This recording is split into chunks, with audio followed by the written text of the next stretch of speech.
사랑하는 초업제교회 성도 여러분, 반갑습니다. 김전민 목사입니다. 자, 간밤에도 평안히 잘 주무셨습니까? 오늘은 2024년 2월 24일 토요일 아침입니다. 오늘도 좋은 하루 되시고 특별히 주일을 잘 준비하는 그런 토요일로 잘 보내시기를 바라겠습니다. 기도하고 오늘 말씀 묵상 시작합니다. 하나님 아버지 감사합니다. 간밤에도 지켜주시고 또 이렇게 새날을 맞이하게 하시니 감사합니다. 오늘 한 날도 주님 영광 위에 사는 저희들 다 되게 하여 주옵시고, 아버지 하나님 오늘도 성령으로 충만케 하사 아버지의 말씀에 다스림을 받고 살아가는 우리 모든 초업제일교회 성도님들, 유튜브 시청자들 되게 하여 주옵소서. 오늘도 이 시간을 통해 우리 영혼이 샘을 얻고 다시 한번 일어서기를 원합니다. 말씀 증거하는 주의 종 입술에 기름 부으사 하나님 말씀 잘 증거하게 하시고, 또 받는 우리 모든 성도님들도 옥토가 되어서 말씀의 씨앗이 떨어져 정말 귀한 열매 맺을 수 있도록 축복하여 주옵소서. 이 시간을 성령 하나님께 의탁하옵고 우리 주 예수님 이름으로 간절히 기도하옵나이다. 아멘. 사랑하는 성도 여러분, 오늘도 찬송 한 장 드리고 함께 말씀 묵상 시작합니다. 사순절 첫 번째 주간이 이렇게 끝나고 있습니다. 오늘 함께 부를 찬송은 찬송가 151장 만왕의 왕 내 주께서, 너무나 잘 아는 찬송가죠. 함께 부르면서 주의 고난 받으심을 기억하며 묵상하며 또 하루를 시작하시기를 바랍니다. 찬송합니다.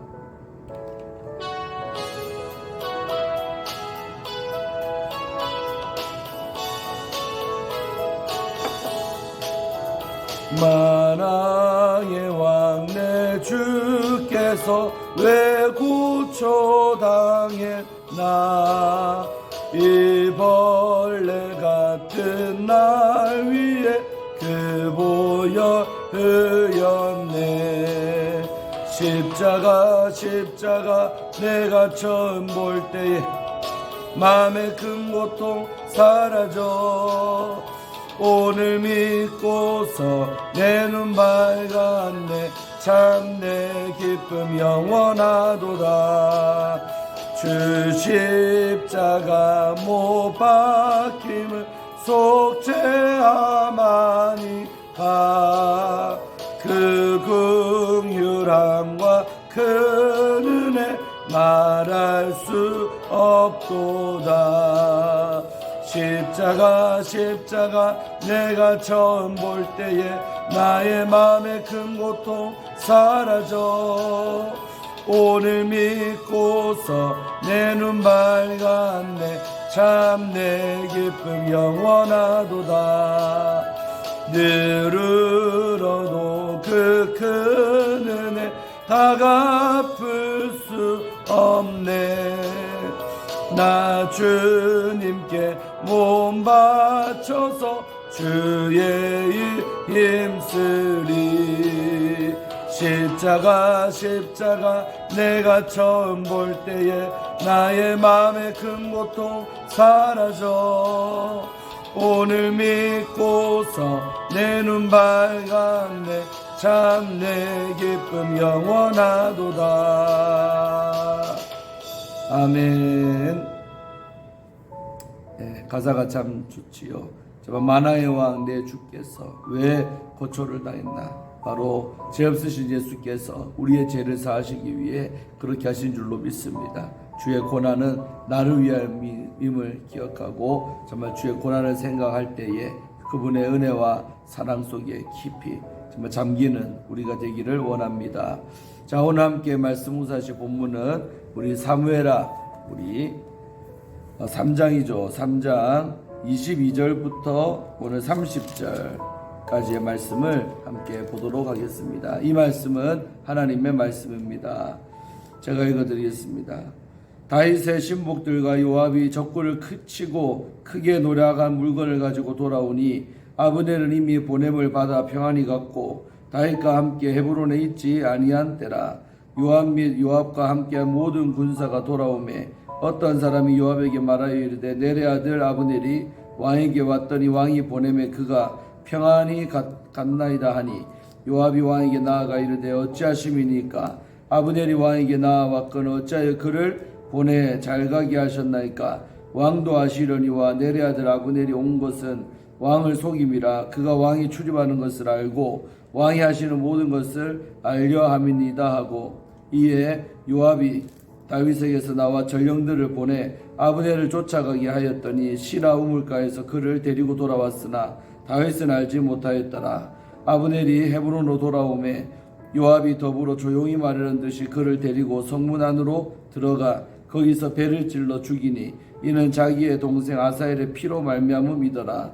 그 후에 다윗이 듣고 이르되 내레 아들 아브넬의 피에 대하여 나와 내 나라는 여호와 앞에 영원히 무죄하니 그 죄가 요압의 머리와 그의 아버지의 온 집으로 돌아갈지어다. 또 요압의 집에서 백탁병자나 나병 환자나 지팡이를 의지하는 자나 칼에 죽는 자나 양식이 떨어진 자가 끊어지지 아니할지로다 하니라.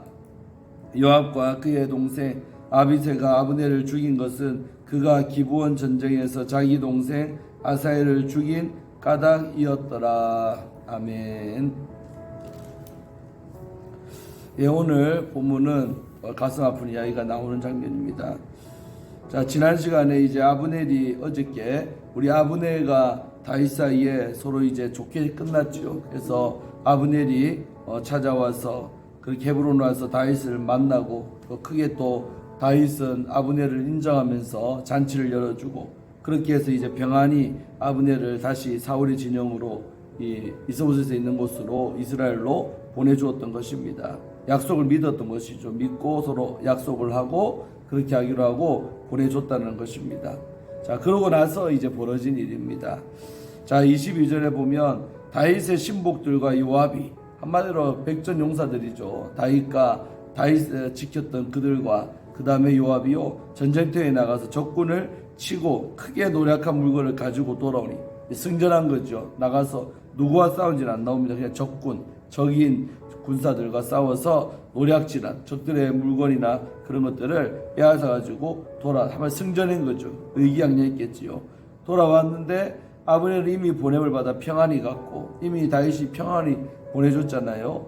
평안히 갔고 다윗과 함께 헤브론에 있지 아니한 때라. 이미 돌아간 다음에 요압이 이제 이렇게 온 거예요. 어째 보면 이 언약을 맺고 이렇게 된 것은 요압이 없을 때 벌어진 일이라 이 말입니다. 요압. 23절에 요압과 함께 모든 군사가 돌아오매 어떤 사람이 요압에게 기뜸해 주는 거예요.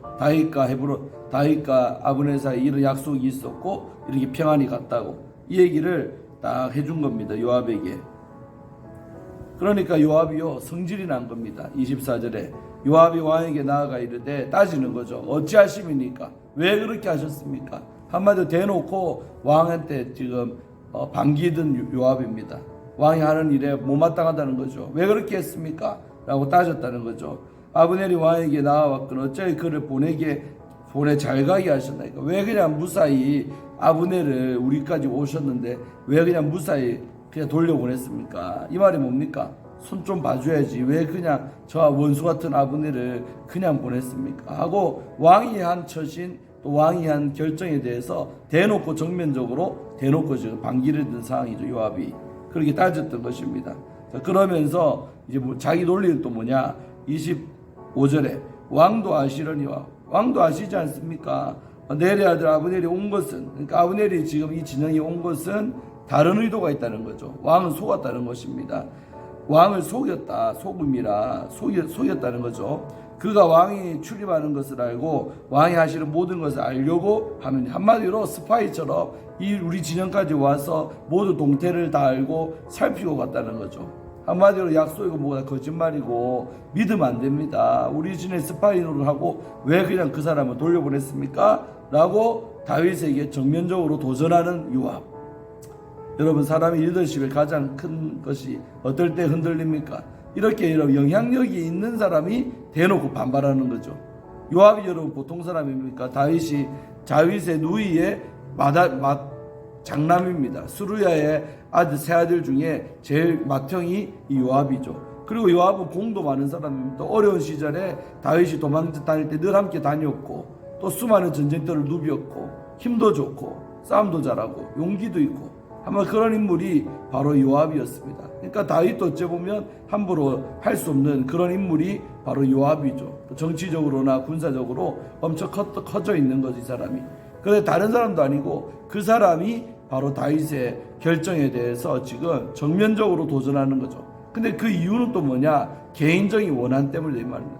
자기 막내 동생 아사엘을 누가 죽였어요? 바로 이 아브넬이 죽였잖아요. 그러나 아브넬이 죽인 것은 일부러 죽인 건 아니죠. 그때 기억납니까? 계속 추격할 때 따라오지 말라 그렇게 했는데 계속 그래도 따라왔지 않습니까? 그래서 어쩔 수 없이 죽이게 된 것입니다. 그랬는데 그 개인적인 원한에 사무친 거죠. 이와 풀어지지가 않는 겁니다. 그래서 그 개인적인 원한을 갖고 있는데 아브넬과 왕이 약속을 맺고 평안히 돌려버렸다니까 뚜껑이 열리는 거죠. 개인적인 그런 원한이 있는 사람이니까. 그래서 우리 이렇게 다윗에게 도전하고 있습니다. 그러니까 다윗도 얼마나 힘들겠습니까? 영향력이 큰 사람이 저렇게 반발하고 나서니까 힘들었던 것이죠. 그러면서 26절에 더한 짓을 합니다. 왕한테 따졌잖아요. 그 다음에 실제 왕이니까 왕이 어떤 명령을 내려야 되는데 왕을 넘어서서 자기가 이에 요압이 다윗에게 나와서 그 왕 앞에서 빠져나와서 전령들을 보냈다는 거예요. 다윗이 보낸 전령이 아니고 요압이요 개인적으로 군사들을 보내버린 겁니다. 전령들을 보내갖고 아브넬을요 쫓아가게 하는 거죠. 이제 완전히 못 돌아가지고 마하나임까지 못 갔을 거라 판단하고는 전령들을 보내가지고 시라 우물가에서, 시라라는 지명이죠. 그 시라라는 땅에 있는 우물가에서 만난 겁니다. 이 아브넬을. 그리고 다시 그 아브넬을 데리고 헤브론으로 데려온 것입니다. 다윗을 알지 못하잖아. 다윗 모르게 뒤에서 이렇게 한 것이에요. 다윗과 상관없이 자기 사람을 풀어가지고 아브넬을 다시 헤브론으로 역으로 또 데리고 온 겁니다. 또 데리고. 그러니까 다윗의 리더십이 얼마나 흔들립니까? 그리고 다윗이 모르는 사이에 이런 엄청난 짓을 이 아브넬이 한 것이죠. 그만큼 아브넬은 지금 다윗을 어쩌고부터 무시하는 거예요. 다윗의 왕된 거 이런 것을 인정을 하지만서도 자기 힘도 대단하다는 것을 과시하는 거죠. 그래서 오버하는 겁니다. 왕이 내리지도 않은 명령을 자기가 내리고 막 도전하는 오늘 아브넬의 모습을, 아니 요압의 모습을 우리는 보고 있는 것입니다. 자, 그래가지고 다윗 모르는 사이에 다시 데리고 왔어요. 그런 다음에 이제 자기가 결국 하려고 했던 그 일을 결행하는 거죠. 그게 뭡니까? 27절에요. 아브넬이 헤브론으로 돌아오매 요압이요 만난 거죠. 더불어 조용히 말하려는 듯이 그를 데리고 성문 안으로 들어가서, 그러니까 한마디로 좋게 얘기하는 것 쳐가면서 아브넬이 방심한 사이에 성 안으로 들어오게 만드는 거죠. 조용히 말하려는 듯이 대화 좀 하자 뭐 이랬겠죠. 그러면서 꼬셔가지고 성 안으로 들어오게 만들어가지고 거기서 자기 준비한 칼로요 배를 찔러 죽여버렸다. 영화의 한 장면 같지 않습니까? 정적을 제거할 때와 모습 똑같아요. 그래서 몰래 아브넬은 이제 다윗과 약속했으니까 설마 다윗 밑에 사람이 요압인데 뭐 아브넬은 개인적인 원한 있는 거 몰랐겠습니까? 알지만서도 지나간 일이니까 저 요압이 속쓰려도 가만히 있겠겠지. 뭐 왕이 나를 이렇게 받아줬는데 저 요압이 어쩌겠냐. 그때 방심했겠지요. 그런데 방심한 사이에 요압이 엄청난 짓을 해버리는 거예요. 칼로 배를 쑤셔버린 거예요. 이 아브넬이. 아브넬은 무방비 상태로 아마 무장도 안 하고 있었을 거예요. 그냥 여지없이 당해버린 거죠. 요압이 또 보통 싸움꾼입니까? 싸움 잘하는 사람이에요. 그러니까 안 되는 거예요. 몰래 기습을 당한 거죠. 그래서 칼에 배가 찔려가지고 결국 그 자리에서 죽었다는 겁니다. 찔러서 아예 죽여버렸어요. 그러면서 그렇게 한 이유가 뭐냐? 이는 자기의 동생 아사엘의 피로 말미암아 한마디로 내 동생 원수 갚으려고 이 짓을 요압이 다윗 몰래 해버린 것입니다. 그러고 나서 이제 소문났죠. 그 후에 다윗이 이 넬의 아들 아브넬이 살해당했다 요압에 의해서 이 소식을 들은 것입니다. 자, 그러면서 다윗의 반응 뭡니까? 뭐라고 합니까? 넬의 아들 아브넬의 피에 대하여 나와 내 나라는 여호와 앞에서 영원히 무죄하다. 한마디 나랑 상관없는 선긋기 딱 하는 거죠. 저서 요압 개인의 일이지 나와는 상관없다. 내한테 죄 없다. 라고 다윗이요 딱 선언해 버리는 거예요. 나와 내 나라는 여호와 앞에서 하나님 앞에서 영원히 무죄하다. 영원히 이 일에 대해서는 우리는 죄가 없다라고 말합니다. 맞죠? 사실 맞는 말이고요. 그렇게 딱 죄 없다고 합니다. 그러면서 29절에는 엄청난 이제 저주를 하는 거예요. 다윗 집에서 그 죄가 요압의 머리와 그의 아버지의 온 집으로 돌아갈지어다. 한마디로 저 아브넬을 죽인 것은 저 요압 개인이었던 일탈이고 요압 개인이었던 죄니까 너희 가문이다 그 죄를 받으라 대가집을 해라 이런 것입니다. 다윗은 어찌 보면 영적으로 안 것입니다. 저런 죄를 지었을 때 저 죄값을 누가 치를 거다? 저 집안이 다 치러야 될 텐다는 생각을 하는 거죠. 그래서 손꼽기 딱 하면서 야, 네가 지은 죄니까 너가 집이 다 당해라 라고 이렇게 선언해 버리는 거죠. 돌아갈지어다. 그러면서 또 뭐라고 하느냐, 구체적으로 어떤 거라면 그 죄값을 치러야 되느냐. 또 요압의 집에서 백탁병자, 한마디로 성병이라고 합니다. 유출병, 이런 성병이나 나병한 자, 문둥이, 지팡이를 의지하는 자, 제대로 못 걸으니까 지팡이를 의지하겠죠. 병신이죠. 이런 지팡이를 의지하는 자나 칼에 죽는 자나, 칼 맞아 죽는 자. 어쩌면 한 행위 그대로죠. 몰래 칼로 죽였는데 너희 집안에다 그 칼에 맞는 자가 나올 것이라는 거죠. 칼에 죽는 자나 그 다음에 양식이 떨어진 자, 가난한 자죠. 굶어 죽는 자가 너희 집안에서 끊어지지 아니할지로다. 한마디로 그 재앙의 결과로 너희 집안에서 병자들 또 이런 가난한 뱅이들 나온다는 것이죠. 이런 어떤 또 칼에 맞는 자, 살해당하는 자, 이런 자들이 너희 집안에서 나올 거다라고 다윗이 선지자 아니겠습니까? 기름 부음이 있는 다윗이 예언처럼이 아니라 예언으로 다 말해준 거예요. 너희 집안에 앞으로 이런 일이 벌어질 것이다. 아브넬을 살해한 일로 말미암아 그런 거죠. 30절에 또다시 여러분 사무엘상 하 기자가 이래 말하는 거죠. 요압과 그의 동생 아비새가 아브넬을 죽인 것은 그가 기브온 전쟁에서 자기 동생 아사헬을 죽인 까닭이었더라. 앞에 나왔었는데 또 한 번 나오고 한 절에 걸쳐서 그 말은 다시 한 번 더 이 행위를 고발하는 겁니다. 이 성경을 쓴 기자가. 할렐루야. 그래서 오늘 요압이 이런 죄를 지은 것은 자기 동생에 대한 원한 때문에 이렇게 했다라고 성경을 이제 기록하죠. 자, 오늘 여기까지 보고 교훈 한번 살펴보도록 합니다. 여러분이 말씀해 주는 교훈은 뭘까요? 제일 큰 것은 뭐냐면 한 사람 마음에 있는 원한이 결국 한 집안을 망친다는 겁니다. 만약에 요압이요 그렇게 아사헬이 아브넬에 의해 죽었지만 그 동생 아사헬의 죽음을 사람이 죽는 건 슬픈 일이겠지만 그냥 이제 해소가 되어지고 다른 짓은 안 했어야 되죠. 물론 아브넬이 죽인 거는 맞지만서도 일부러 죽인 것도 아니잖아요. 하도 아사헬이 쫓아오니까 자기 살려고 어쩌면 지금 말로 하면 정당방위로 이게 죽인 겁니다. 전쟁하다 보면 그럴 수가 있잖아요. 그럼 요압 자기도 어쩌면 군인이니까 그런 걸 충분히 이해할 수도 있을 거예요. 그런데 사랑하는 내 동생에 대한 사랑하는 마음이 컸던지 그 원한을 못 푸는 거예요. 그래서 풀지 못한 원한 때문에 결국 이 짓을 한 겁니다. 아브넬은 왕의 권위도 무시하고 자기 집안 망할 짓을 이때 요압이가 했고 실제 수십 년이 지나서 이 모든 예언들이 또 성취가 됩니다. 요압의 집이요 폭삭 망합니다. 나중에 보면 또 다윗도 이때 일을요 반드시 기억을 하는 거죠. 나는 유언에 요압의 일을 꼭 하죠. 요압을 가만히 두면 안 된다. 반드시 처리돼야 된다 하면서 요압을 가만히 두지 않도록 지금 이때는 이제 힘이 없으니까 다윗이 넘어가지만 다윗의 마음에도 사무친 거죠. 저것 봐라. 내가 힘이 없는 왕이라고 내한테 도전하네 하면서 교만했던 이 요압의 행위를 다윗도 기억하고 하나님도 기억합니다. 결국 여러분 요압이 이때 아브넬을 죽인 이것이 자기 집안을 망하게 했던 원인이 되는 것입니다. 물론 시간은 걸렸지만 결국은 망하게 됩니다. 그래서 우리도 적용한다면 정말 내 개인적인 어떤 감정과 내 개인적인 것들이 풀어지지 아니하면 이렇게 엄청난 행동을 하게 되고 또 그것으로 말미암아 우리 집안까지도 나 혼자 다치는 게 아니라 우리 집안이 망할 수도 있다는 사실을 꼭 기억하시기를 주의 이름으로 축원드리겠습니다. 그래서 우리는 항상 내 개인적인 감정 빨리빨리 풀어져야 됩니다. 그리고 안 풀리면 뭐 해야 돼요? 기도하면 됩니다. 기도해서 정말 하나님께서 내 감정이 풀어지도록 빨리빨리 기도하셔야 돼요. 안 그러면 풀어지지 않는 그 감정, 해결되지 않는 감정, 미움 때문에 결국은 이런 행동도 하게 되고 자기가 안 좋은 길로 가게 되는 것이죠. 그래서 그런 원한들이 우리 안에 없기를 주의 이름으로 축원드리겠습니다. 절대로 원한 같은 거 오래가는 것은 하나님의 사랑과 멉니다. 늘 말하지만 하나님의 사람 뭘 잘한다고요? 용서를 잘합니다. 하나님께서 우리의 큰 죄를 이 사순절 기간에 묵상하지만 우리 죄를 위해서 이 땅에 오신 예수를 깊이 만난 사람은요 그 어떤 사람도 용서 못할 사람이 없는 줄로 믿습니다.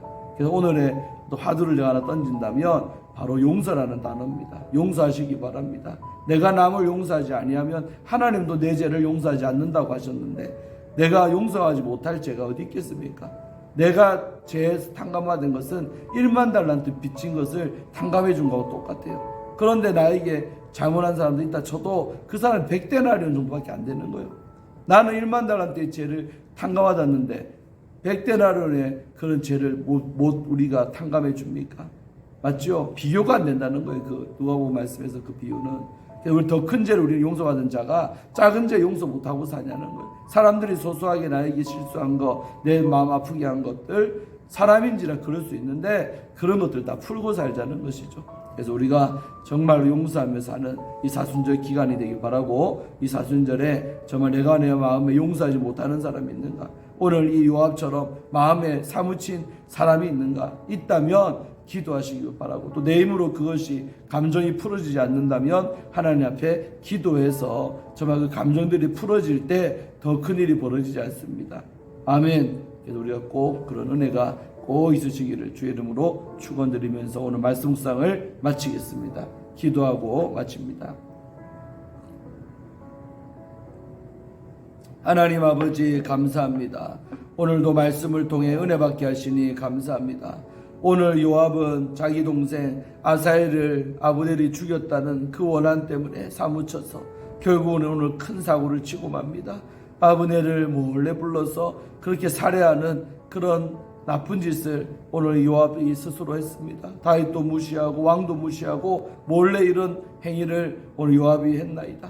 아버지 하나님, 그리고 그로 말미암아 다윗의 입을 통하여 요압이 저주를 받게 되고 결국 이 저주는 시간이 흘러 이 집안에 그대로 다 임하는 것을 우리는 다 보고 있습니다. 아버지 하나님, 우리도 아브넬처럼 인생 살아가면서, 우리 요압처럼 인생 살아가면서 가슴 아픈 일 당할 수도 있겠지요. 그러나 그 가슴 아픈 일을 당하게 한 그 사람을 용서하기를 원합니다. 왜냐하면 우리는 더 큰 죄를 하나님으로부터 용서함을 받았기 때문입니다. 저만 나에게 아픔을 준 것도 잘못된 거지만 그런 것들을 다 내 가슴에 품고는 어떻게 살겠습니까? 훌훌 다 털어버리게 하시고 하나님을 생각하고 예수님의 사랑을 생각하고 십자가를 묵상하면서 우리 안에 모든 응어리진 것들이 다 풀어지기를 원합니다. 용서의 사람들 되기를 원합니다. 아버지 하나님, 사순절 기간을 맞이해서 정말 내 마음에 용서가 안 되는 사람이 있는가 한번 돌아보기를 원합니다. 그리하여서 꼭 용서하면서 살아가는 그런 은혜가 우리에게 다들 있게 하여 주시옵소서. 주님 감사합니다. 그 크신 하나님의 사랑 때문에 내가 모든 것을 다 용서하고 품고 갈 수 있습니다. 축복하여 주시옵소서. 용서의 사람이 될지어다 역사하여 주시옵소서. 감사드리고 오늘 하루도 말씀에 지배받기를 원하올 때에 예수님 이름으로 간절히 축복하며 기도하옵나이다. 아멘. 사랑하는 성도 여러분, 오늘도 좋은 하루 되시고 내일은 사순절 두 번째 주일 되겠습니다. 주일을 잘 경건하게 맞이할 수 있도록 토요일 하루 잘 보내시고 주 안에서 승리하시기를 기도드리겠습니다. 내일 아침에 뵙도록, 주일 아침에 뵙도록 하겠습니다. 샬롬.